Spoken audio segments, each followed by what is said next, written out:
হরে কৃষ্ণ, হরে কৃষ্ণ, হরে কৃষ্ণ। জড়িয়ে ধরা ব্যাপারটা আসলে খুবই সুন্দর। তাই সপ্তাহে কিংবা মাসে একটিবার জড়িয়ে ধরে অন্তত বলো, আমি তোমাকে ভালোবাসি। জড়িয়ে ধরার মধ্যে মায়া, ভালোবাসা, বিশ্বাস আর ভরসা সব কিছুই আছে। যে প্রিয় মানুষটাকে জড়িয়ে ধরে বলবেন, সে প্রিয় মানুষটা আপনার থেকে এত জিনিসগুলো পেয়ে যাবে। জড়িয়ে ধরার মধ্যে এত সুখ আর কোথাও নেই।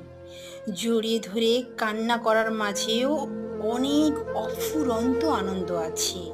যে জড়িয়ে ধরে হাউমাউ করে কাঁদে, তার মধ্যে অনাবিল সুখ বিরাজ করে।